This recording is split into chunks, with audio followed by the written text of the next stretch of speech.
Hello everyone, so today I'm going to teach you on Mureka AI full guide tutorial. So go to Mureka AI, this is what you go. Then after, I'm gonna do over here step 1 is to write lyrics over here, so I'm gonna continue. Step 2 is to make your music idea real. So you can take references from different songs, you can add vocal to it, you can add description, and you can add melody lines. So I'm gonna continue. And I just write it. So randomize, I'll just randomize lyrics. Then after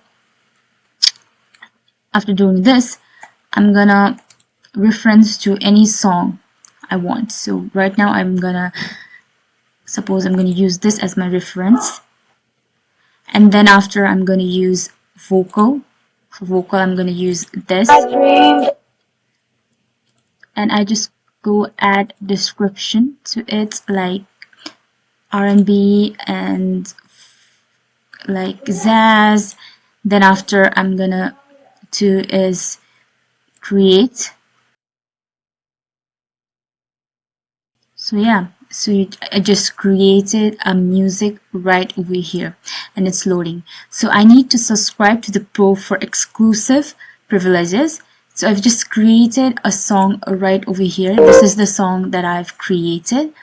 Now, this is how you basically use the Mureka AI. So I hope this video became useful to you. So thank you so much for watching.